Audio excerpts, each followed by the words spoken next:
보겠습니다. 오늘 말씀은 신약 성경 183조 요한복음 20장 19절부터 31절까지 말씀입니다. 신약 성경 183조 요한복음 20장 19절부터 31절까지 말씀을 저와 한 절씩 교독을 하겠습니다. 신약 성경 183조 요한복음 20장 19절부터 31절까지입니다. 제가 먼저 19절 말씀을 먼저 읽겠습니다.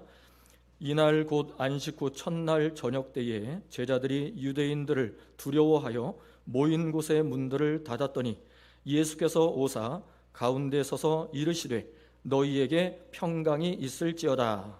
이 말씀을 하시고 손과 옆구리를 보이시니 제자들이 주를 보고 기뻐하더라. 예수께서 또 이르시되 너희에게 평강이 있을지어다. 아버지께서 나를 보내신 것 같이 나도 너희를 보내노라. 이 말씀을 하시고 그들을 향하사 숨을 내쉬며 이르시되 성령을 받으라. 너희가 누구의 죄든지 사하면 사하여질 것이요 누구의 죄든지 그대로 두면 그대로 있으리라 하시니라. 12 제자 중에 하나로서 디두모라 불리는 도마는 예수께서 오셨을 때에 함께 있지 아니한지라. 다른 제자들이 그에게 이르되 우리가 주를 보았노라 하니 도마가 이르되 내가 그의 손에 못자국을 보며 내 손가락을 그 못자국에 넣으며 내 손을 그 옆구리에 넣어보지 않고는 믿지 아니하겠노라 하니라. 여드레를 지나서 제자들이 다시 집안에 있을 때에 도마도 함께 있고 문들이 닫혔는데 예수께서 오사 가운데 서서 이르시되 너희에게 평강이 있을지어다 하시고 도마에게 이르시되 내 손가락을 이리 내밀어 내 손을 보고 내 손을 내밀어 내 옆구리에 넣어보라. 그리하여 믿음 없는 자가 되지 말고 믿는 자가 되라. 도마가 대답하여 이르되 나의 주님이시요 나의 하나님이시니이다. 예수께서 이르시되 너는 나를 본고로 믿느냐? 보지 못하고 믿는 자들은 복되도다 하시니라. 예수께서 제자들 앞에서 이 책에 기록되지 아니한 다른 표적도 많이 행하셨으나 다 함께 오직 이것을 기록함은 너희로 예수께서 하나님의 아들 그리스도이심을 믿게 하려 함이요 또 너희로 믿고 그 이름을 힘입어 생명을 얻게 하려 함이니라. 아멘. 네, 오늘 설교 제목을 함께 같이 읽어보겠습니다. 시작. 제자들에게 나타나신 예수님. 제자들에게 나타나신 예수님이라고 하는 제목으로 오늘 말씀을 나누고자 합니다. 우리가 인생을 살다 보면 가끔 예기치 못한 불행이 찾아올 때가 있습니다. 도둑이 들듯이 갑자기 예고도 없이 인생의 불청객들이 찾아오는 경우가 있습니다. 그렇죠? 여러분 아마 다 경험해 보셨을 거예요. 전혀 생각지도 못했는데 갑자기 사건이 생겨요. 건강에 갑자기 이상이 생긴다든지 또는 가정에 갑자기 어려움이 생긴다든지 또는 사업이 갑자기 힘들어진다든지 또는 사고가 난다든지. 저도 뭐 교통사고 여러 번 겪어봤는데 제가 뭐 예상해서 난 게 아니에요. 갑자기 들이닥치는 거예요. 또 요즘 같으면 어떤 문제가 일어납니까? 코로나19 바이러스로, 우리 장로님 기도하신 것처럼 코로나19 바이러스로 인해 갑자기 전혀 예상치 못한 일이잖아요. 뭐 대비한 적도 없어요. 준비한 적도 없어요. 생각해 본 적도 없어요. 그런데 갑자기 코로나19 바이러스로 해서 어려움을 겪고 있는 거 아닙니까? 갑자기 일어나는 이 걸림돌과 같은 인생의 불청객과 같은 이런 일들이 우리에게 찾아옵니다.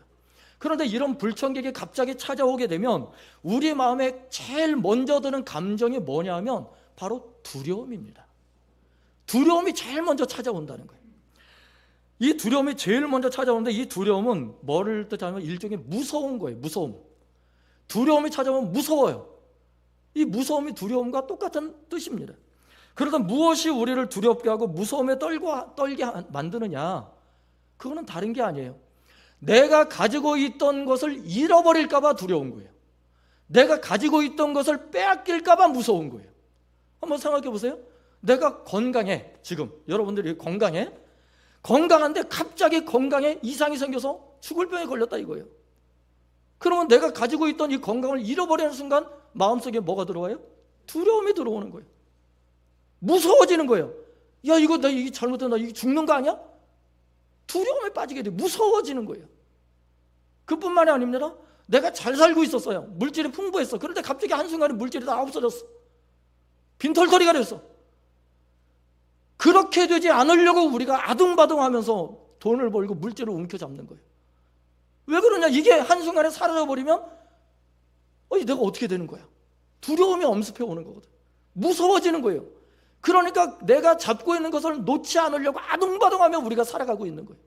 근데 갑자기 불청객이 찾아와서 그게 다 없어져 버렸다. 그때 두려움이 찾아오고 무서워지는 거예요. 인생이 그렇게 되는 거예요. 그래서 두려움은 일종의 무서움인 거예요. 내가 가지고 있는 것이 전부 없어질까 봐 두려워지는 거예요. 무서워지는 거예요. 지지 않는 일상이라고 하는 책을 쓴 이화열 작가가 있습니다. 이화열 작가가 이런 말을 했어요. 한번 같이 읽어보실까요? 함께 읽어봅니다. 시작. 두려움은 두려움에 대한 상상에서 나옵니다. 두려움은 인간을 쉽게 포획하죠. 만물의 영장이라는 인간이 두려움의 덜미를 잡히면 연약한 동물로 변해요. 두려움은 앞으로 나가지 못하게 하고 우리의 발목을 잡습니다. 예. 그녀가 이런 고백을 하고 이화열 작가가 이런 고백을 했는데 이 작가가 건강하면 이런 얘기를 하지 않았을 거예요. 이 작가가 건강하지 않으니까 이걸 깨닫게 되는 거예요. 왜 그러냐? 이 이화열 작가가 직장암에 걸린 거예요. 직장암에 걸려서 투병 생활을 하게 됐어요. 죽음을 코앞에 두게 됐어요. 죽음의 문턱 앞에서 이 이화열 작가가 두려움에 사로잡혀 있는 자기 자신을 발견하게 된 거예요. 야, 이거 이제 나 죽는구나. 그런 두려움에 사로잡히면서 무서움에 떨면서 그녀가 고백한 것이 이 두려움이 이렇게 사람을 벌벌 떨게 만드는 거야. 그러면서 자기 자신을 발견하게 된 거예요. 여러분, 오늘 본문의 말씀에도 보면 예수님의 제자들이 그랬다는 거예요. 예수님의 제자들이 지금 두려움과 무서움에 사로잡혀서 벌벌 떨고 있는 거예요. 그래서 집에 있는 모든 문들을 다 어떻게 했어요? 굳게 닫아버렸어요. 걸어 잠궜다는 거예요. 아무도 못 들어오게 걸어 잠궜다는 거거든요. 무엇이 제자들을 이토록 두렵게 만들었느냐? 그건 다른 게 아니에요. 예수님의 죽음이에요. 누가 죽으셨다고요? 예수님이 죽었어요. 예수님이 어떤 분이었습니까?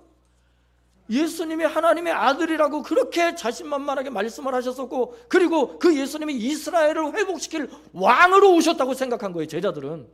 그러니까 왕으로 오셨던 이 예수님이 그럼 이스라엘을 평정을 해야 되잖아. 나라를 회복시켜야 되잖아. 그런데 갑자기 죽으셨어. 갑자기 죽었어요. 십자가에, 그것도 죄인으로 죽었어요. 죄인으로 십자가에 달려 죽고 마른 거예요. 이 제자들이 볼 때는 허망한 거야. 이제는 자기들이 끝이라고 생각이 된 거예요. 오늘 말씀은 바로 그 예수님의 십자가의 죽음 사건 이후에 제자들의 모습을 우리에게 보여주고 있는 거예요. 그때 지금 제자들이 어떤 상황에 있었느냐라고 하는 걸 우리에게 보여주는데요. 오늘 본문 첫 번째를 보면 이날 곧 안식 후 첫날 저녁 때라고 하는 말로 시작이 됩니다. 19절 한번 다 같이 읽어보시죠. 19절입니다. 시작.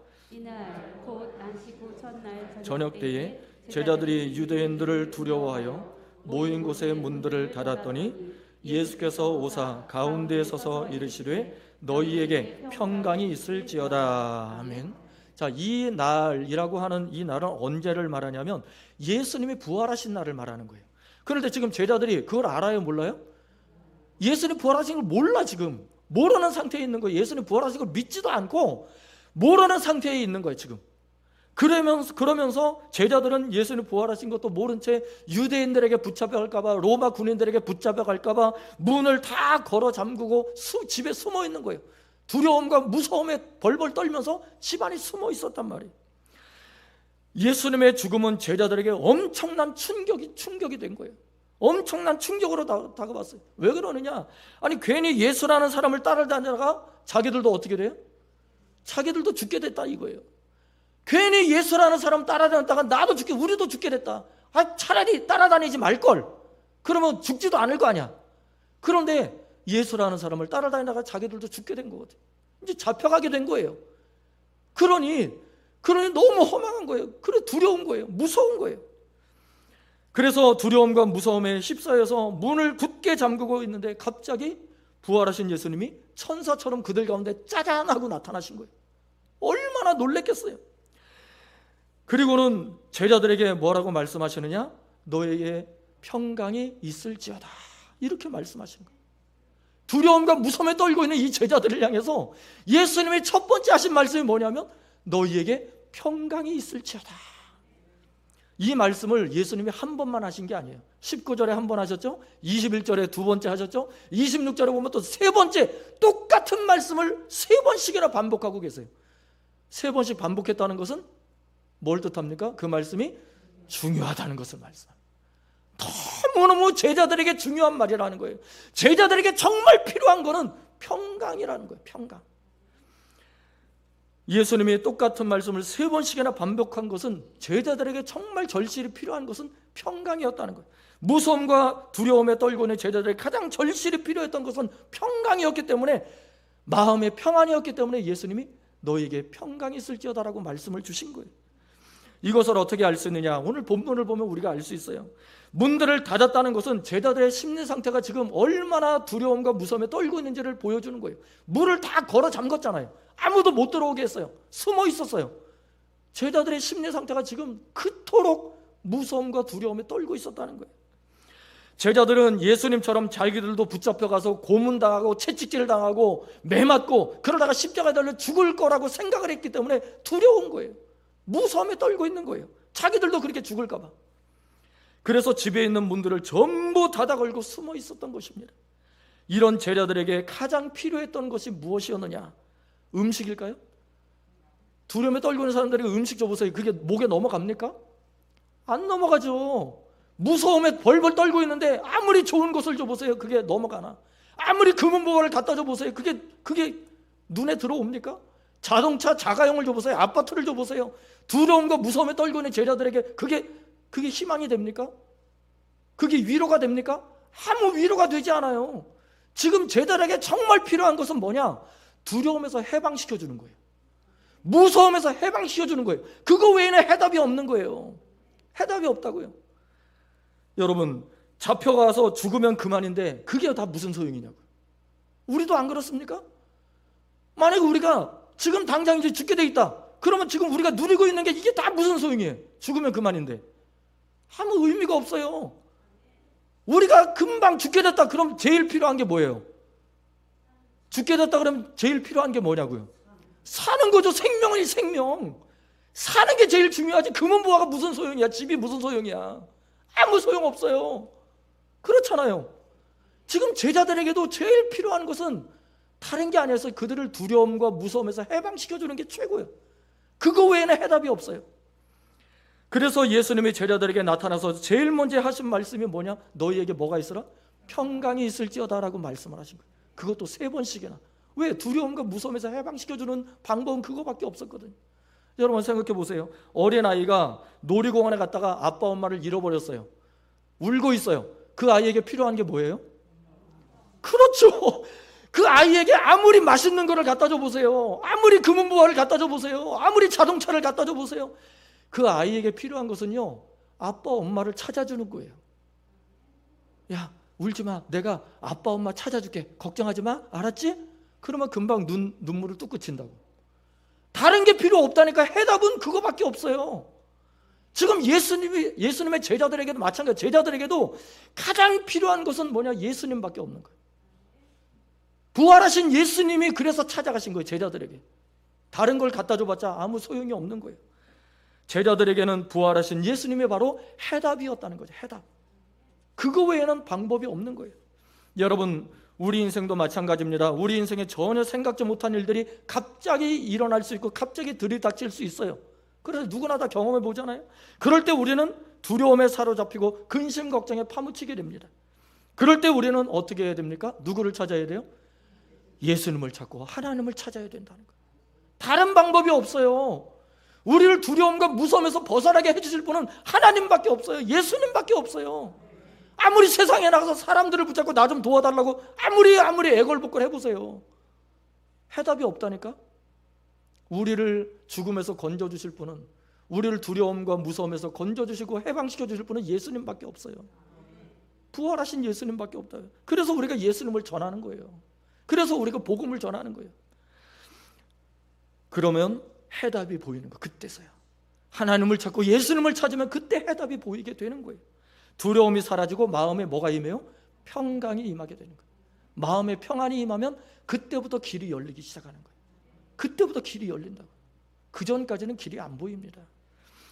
여러분, 모태 불교인이었고 또 불교 회장을 지냈던 최선규 아나운서가 있어요. 최선규 아나운서의 이 간증이 있는데요. 그는 교회 다니는 사람을 사람 취급도 하지 않았던 사람이에요. 하나님에 대해서 완전히 무시해버렸던 사람이에요. 교회 다니는 사람들을 핍박하고 무시하고 조롱했던 사람이 최선규 아나운서였어요. 그랬던 그가 하나님을 찾게 되는 사건이 일어나요. 하나님을 어떻게 찾게 되느냐? 1993년도 9월 달에 탤런트 김창숙 씨라고 아실 거예요. 아침마당을 이 두 사람이 같이 진행을 하고 있었어요. 아침마당이라고 아주 유명한 프로죠. 이 생방송을 마치고 이제 내려오는데 이 쪽지 하나가 이 최선규 아나운서에게 전달이 되는 거예요. 그 쪽지에 뭐라고 써 있었느냐? 딸, 교통사고, 생명위독, 강남 성심병원, 응급실. 이게 딱 써 있는 거예요. 쪽지에. 하늘이 무너지는 것 같은 충격을 받았어요. 이 최선규 아나운서가. 쪽지를 받자 급히 택시를 불러가지고 출발을 합니다. 토요일 오전 11시 50분 2.5톤 이삿짐을 실은 이 트럭이 3살 된 여자아이를 못 보고 후진하다가 부딪힌 거예요. 깔아뭉갠 거예요. 아이를 쳐버렸어요. 그런데 이 트럭 기사가 어떻게 생각했느냐? 장애물이 걸린 줄 알고 앞뒤로 후진을 반복한 거예요. 앞으로 갔다가 뒤로 갔다가 장애물에 걸린 줄 알고 그거를 2번씩이나 반복을 한 거예요. 앞으로 갔다가 뒤로 갔다가 아이 배를 깔아뭉갠 거예요. 최선규 아나운서는 그 소식을 듣고 급하게 택시를 타고 대림동에 있는 강남 성심병원으로 출발을 했습니다. 가는 길이 너무 막혔다는 거예요. 그래도 가는 도중에 갑자기 입에서 이런 기도가 튀어나오더라는 거예요. 자기도 모르게 하늘을 향해 큰 소리로 외치는데, 하나님 도와주세요. 제발 제 딸을 살려주세요. 하나님, 당신이 정말 살아계신 분이라면 우리 딸을 살려주세요. 자기도 모르게 그 기도가 튀어나오더라는 거예요. 그 말이 튀어나오더라는 거예요. 그런데 병원에 도착하니 이미 하얀 가운으로 딸아이가 덮여 있는 거예요. 이미 죽었다는 사형 선고가 내려진 거죠. 하얀 가운으로 덮여 있었어요. 그 딸을 발견하자 이 최선규 아나운서는 눈물을 울부짖으면서 아이를 껴안고 부르짖기 시작을 합니다. 다시 한번 하늘을 향해 이렇게 소리를 쳤답니다. 하나님, 이 아이를 꼭 살려주세요. 살려만 주신다면 무엇이든 할 테니까 이 아이를 꼭 살려주세요. 그러면서 울부짖었다는 거예요. 그러면서 아이를 이렇게 들고 껴안는데, 아니, 이 아이의 체온이 느껴지는 거예요. 체온이 느껴지더라는 거예요. 그래서 이 최선규 아나운서는 너무 놀라서 급하게 의사를 찾았어요.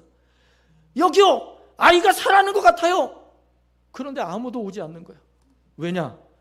이 아버지가 충격을 받아서 어떻게 된 거예요? 정신이 나갔다고 생각을 한 거예요.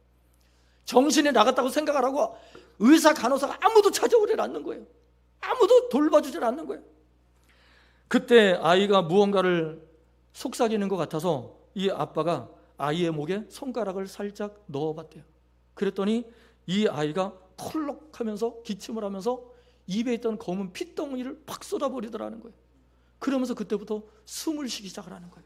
숨을 시작하더니 의식이 회복이 되었습니다. 기적이었어요. 기적 사건이었어요. 그때부터 몇 년간의 병원 생활과 재활 치료를 받고는 지금은 건강한 성인으로 잘 살고 있다는 것입니다. 그 사건 이후로, 그때 그 딸아이 사건 이후로 이 최선규 아나운서는 하나님을 믿게 된 거예요. 하나님의 자녀가 된 거예요. 그리고 불교 집안이었던, 그토록 독실한 불교 집안이었던 이 집안의 가족들이, 그의 가정과 집안 식구들이 10명이 넘는 그 집안 식구들이 더 전부 예수님을 믿고 구원받는 역사가 나타났다는 거예요. 처음부터 갑자기 그렇게 된 건 아니죠. 이 최선규 씨가 먼저 예수를 믿고 신앙생활을 하면서 가족들을 전도하기 시작을 한 거예요. 그러면서 10명이 넘는 가족들이 다 구원받고 예수 믿고 구원받는 복음의 역사가 그 집안에 일어나게 됐다는 것입니다. 그는 이렇게 고백을 했습니다. 요즘같이 힘든 시기에는 많은 분들이 삶을 포기하고 싶을 정도로 깊은 절망에 빠져 살아갑니다. 하지만 사방이 막혀 있는 것 같아도 하늘은 뚫려 있습니다. 하나님을 의지하세요. 희망을 버리지 마세요. 여러분, 우리도 이 믿음이 필요합니다. 하늘은 어때요? 항상 열려 있어요. 하늘은 항상 뚫려 있어요. 사방은 막혀 있을지라도 하늘은 열려 있다는 사실을 믿으시기 바랍니다. 하나님을 믿으라는 거예요. 예수님을 믿으라는 거예요. 그게 우리의 믿음이에요. 그게 우리에게 필요한 믿음이라고. 지금 제자들의 상황이 그런 상황이었던 거예요. 정말 사방이 막혀서 하늘이 무너지는 것 같은 그런 두려움과 무서움에 빠져 있었어요. 그렇게 믿고 따랐던 예수님이 십자가에 죽었어요. 하늘이 무너지고 땅이 꺼지는 것 같은 두려움에 사로잡혔어요. 그 속에서 제자들이 그런 상황에서 집에 숨어 있었던 겁니다. 그런데 부활하신 예수님이 갑자기 나타나신 거예요. 처음엔 귀신인 줄 알았어요. 유령인 줄 알았어요. 그래서 두려워 떨었어요. 야, 이거 우리가 귀신 유령에게 잡혀가는 거 아니냐. 하지만 그들이 부활하신 예수님을 직접 만나고 음식도 먹고 대화도 나누면서 부활하신 예수님이 진짜라는 것을 믿게 된 거예요. 진짜라는 것을 믿게 됐어요. 하나님이라고 고백하게 됐어요. 그러자 마음에서 뭐가 사라져요? 뭐가 사라졌을까요? 두려움이 사라지게 된 거예요. 할렐루야. 마음에서 두려움이 사라지는 것은 예수님밖에 없어요. 우리를 두려움에서 건져주실 분은 예수님밖에 없어요. 부활하신 예수님밖에 없어요. 그 예수님을 우리가 의지할 때 우리는 진정한 평안을 누릴 수가 있는 거예요. 진정한 평안을 누릴 수 있습니다. 여러분, 부활하신 예수님을 직접 만나면서 그들의 마음속에 두려움이 사라지고 평안이 임하게 됐어요. 이처럼 부활하신 예수님이 제자들에게 나타나신 이유는 다른 것이 아닙니다. 그들의 마음에 평강을 주시고 그들의 믿음을 회복시켜 주시기 위해서 오신 거예요. 오늘도 마찬가지입니다. 지금도 마찬가지입니다. 부활하신 예수님이 여러분들을 찾아오시고 여러분들을 만나주시는 이유는 여러분들의 믿음을 회복시켜 주시기 위함이에요. 여러분들을 하나님의 백성으로 온전히 세워주시기 위해서 예수님이 찾아오신 것입니다. 그 예수님을 우리가 믿고 나갈 때 우리는 승리의 사람들, 십자가의 군병들이 될 수가 있는 것입니다. 여러분, 그렇게 제자들의 믿음을 회복시켜 주신 예수님은 그들에게 사명을 주십니다. 이렇게 말씀을 하시는데 21절 함께 읽어보시죠. 21절 시작. 예수께서 또 이르시되 너희에게 평강이 있을지어다. 아버지께서 나를 보내신 것 같이 나도 너희를 보내노라. 아멘. 부활하신 예수님은요, 하나님 아버지께서 죄인들을 구원하시려고 예수님을 이 땅에 보내신 것처럼 예수님도 제자들을 세상으로 보내시는 거예요. 제자들을 세상으로 보내시는 거예요. 부활하신 예수님이 왜 제자들을 세상으로 보내셨느냐? 지옥 갈 영혼들, 지옥으로 달려가는 그 죄인들에게 예수님을 전함으로, 부활하신 예수님을 전함으로 그 죄인들을 구원하시기 위해서 보내신 거예요. 죽어가는 영혼들이 이 세상에 얼마나 많습니까? 그 당시로부터 지금까지, 지금도 죽어가는 영혼들, 지옥을 향해 달려가는 영혼들이 얼마나 많습니까? 그들을 천국으로 인도하라는 거예요. 부활하신 예수님을 전해서 천국 백성이 되게 만들어라는 거예요. 그 사명을 주시기 위해서 세상으로 보내시는 것입니다. 부활 승천하신 예수님은 2000년 전처럼 오늘날도 계속해서 제자들을 파송하고 계십니다. 제자들을 보내고 계십니다. 그 제자들이 누굽니까? 바로 저와 여러분들인 거예요. 믿으십니까? 여러분들이 예수님 보내시는 제자들인 거예요. 세상에 나가서 복음을 전하라는 거예요. 예수님을 전하라는 거예요. 세상 속에 들어가서 사람들에게 생명의 빛이 되고 구원의 빛이 되라는 거예요. 여러분들이 생명의 빛이 되고 구원의 빛이 되라고 예수님이 여러분들을 우리를 보내시는 거예요. 세상으로 보내시는 거예요. 세상 속에 들어가서 무서움과 두려움에 떨고 있는 사람들을 도와주어서 그들을 생명의 길로 인도하고 구원의 길로 인도하고 평안의 길로 인도하고 천국 길로 인도하라는 거예요. 그게 우리에게 주어진 사명인 거예요. 여러분, 세상에는 수없이 많은 가짜들이 존재합니다. 그렇죠? 구약시대로부터 초대교회를 거쳐 오늘날에 이르기까지 가짜는 언제나 존재해 왔었어요. 가짜는 항상 존재해 왔어요. 하나님을 대적하고 쫓겨난 타락한 천사인 이 사탄이 세상을 지배하고 있는 한 가짜는 사라지지 않아요. 가짜는 사라지지 않습니다. 언제나 기독교의 역사, 세계 역사를 봐도 진짜와 가짜가 항상 섞여 있었어요. 그래서 예수님이 비유로 무슨 말씀을 하셨어요? 우리 장로님 기도하신 것처럼 알곡과 가라지 비유를 말씀하신 거예요. 항상 섞여 있다는 거예요. 세상에는 알곡도 있고 가라지도 있다는 거예요. 여러분, 그런데 가짜가 사라지는 날이 언제 있습니까? 가짜가 사라지는 날이 올 텐데 그 날이 언제나 부활하신 예수님이 재림하시는 날이에요. 그때 가짜가 완전히 사라지게 됩니다. 예수님이 재림하시는 날, 이 세상에 종말이 임하는 날, 그날 하나님의 백성들은 천국 백성으로 영광을 얻는 날이지만 하나님을 안 믿는 백성들은 다 멸망받고 지옥으로 빠지는 날이에요. 그때 사탄과 사탄의 무리들은 다 영원한 불지옥으로 떨어질 것입니다. 그러나 하나님의 백성들은 기쁨과 찬송을 부르며 하나님의 나라에 들어가게 된다는 것입니다. 그 전까지 가짜는 어떻게 된다? 사라지지 않는다. 가짜는 사라지지 않아요. 그 전까지 가짜는 항상 존재한다는 거예요. 이에 대해서 하나님은 이미 오래전 창세기에 미리 예언을 해주셨어요. 창세기 3장 14절 15절 말씀 함께 읽어봅니다. 시작. 여호와 하나님이 뱀에게 이르시되 내가 이렇게 하였으니 내가 모든 가축과 들의 모든 짐승보다 더욱 저주를 받아 배로 다니고 살아있는 동안 흙을 먹을지니라. 내가 너로 여자와 원수가 되게 하고 내 후손도 여자의 후손과 원수가 되게 하리니 여자의 후손은 내 머리를 상하게 할 것이요 너는 그의 발꿈치를 상하게 할 것이니라 하시고. 아멘. 여러분, 여기 15절 말씀은요, 하나님께서 기독교의 역사를 함축적으로 보여주는 말씀이에요. 아주 중요한 말씀이에요. 창세기 3장 15절 말씀. 이 말씀을 절대로 잊어버리면 안 됩니다. 여러분, 여기서 뱀은 누구를 말하느냐? 사탄을 말해요. 타락해서 쫓겨난 천사, 사탄을 말하는 거예요. 하나님을 대적한 천사, 사탄을 말하고요. 여자의 후손은 누구를 말할까요? 예수님을 말하는 거예요. 예수 그리스도. 하나님의 아들 예수 그리스도를 말하는, 여자의 후손 예수 그리스도를 말하는 것입니다. 타락한 천사인 사탄이 하나님의 아들이신 예수님을 이겨보려고 온갖 발버둥을 치고 온갖 악랄한 짓을 다 하지만 결과적으로는 누가 이기신다는 거예요? 예수님이 이기신다는 거예요. 예수님이 사탄의 머리를 밟아버리고 최후의 승리를 우리에게 주신다는 거예요. 하나님의 백성들에게 주신다는 것입니다. 할렐루야. 이 말씀이 그만큼 중요한 거예요. 이 말씀을 우리가 믿고 따르고 이 말씀을 우리가 붙잡아야 될 이유가 여기 있는 거예요. 이 말씀을 우리가 기억해야 하는 이유는 예수님이 사탄을 이기셨기 때문에 우리 성도들도 예수님만 따라가면 어떻게 될 수 있어요? 사탄을 이길 수가 있다는 거예요. 우리도 사탄을 이길 수가 있어요. 사탄과의 영적 싸움에서 승리하는 십자가의 군병들이 된다는 것입니다. 그러므로 여러분, 가짜 때문에 신앙생활을 포기해서 되겠습니까? 가짜 때문에 신앙생활을 포기해서는 안 돼요. 그건 가짜인 사탄에게 속아 넘어가는 거예요. 사탄에게 속는 거예요. 진짜가 가짜를 이겨야지 가짜에게 진짜가 지면 되겠습니까? 안 되죠. 진짜가 이겨야지.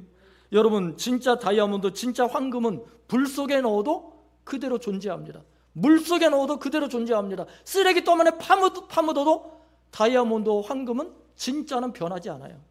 그대로 존재하는 거예요. 그게 진리예요, 진리. 하나님의 말씀은 그래서 진리라는 거예요. 예수님도 진리예요. 우리 진짜 성도들도 변함이 없어야 된다는 거예요. 그래서 다이아몬드나 황금처럼 진짜 성도는 어떠한 위기나 핍박이나 어려움이 닥쳐와도 변하지 말아야 돼요. 그게 진짜 성도예요. 조금 고난이 닥친다고 나 신앙생활 필요 없어, 나 교회 안 다녀, 나 예수 필요 없어, 나 하나님 안 믿어, 그거는 가짜야, 가짜. 입에서 그런 말이 어떻게 나오냐고. 진짜 성도는 그런 말 할 수가 없어요. 어려움을 당할지라도 나는 하나님만 의지하겠습니다.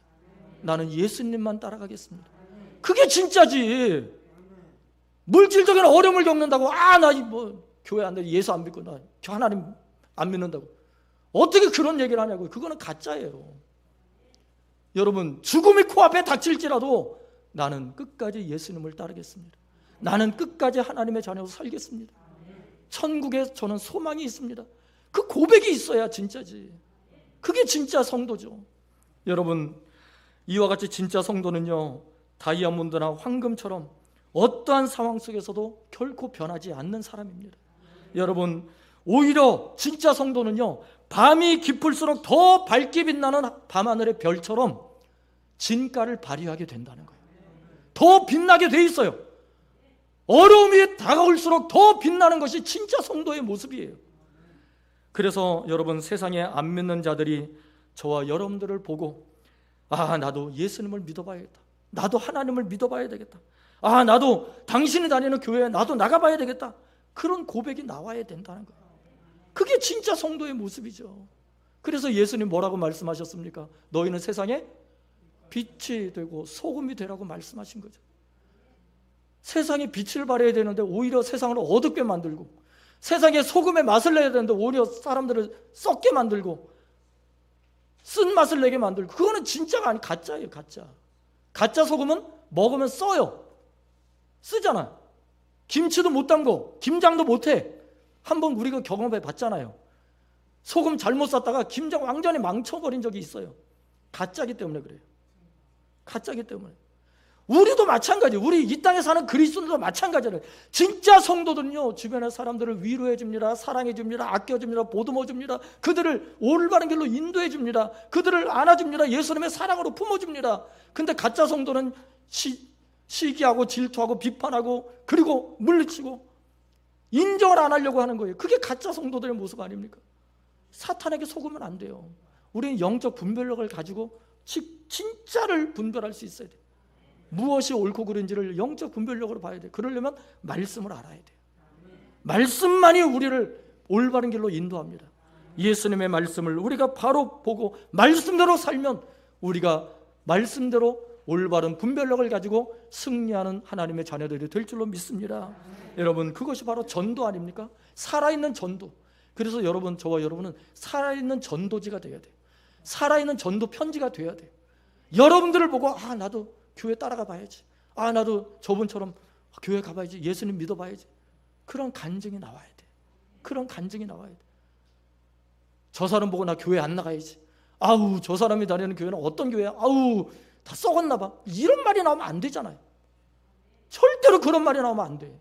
우리 행복한 교회도 마찬가지입니다. 절대로 그런 말이 나오면 안 됩니다.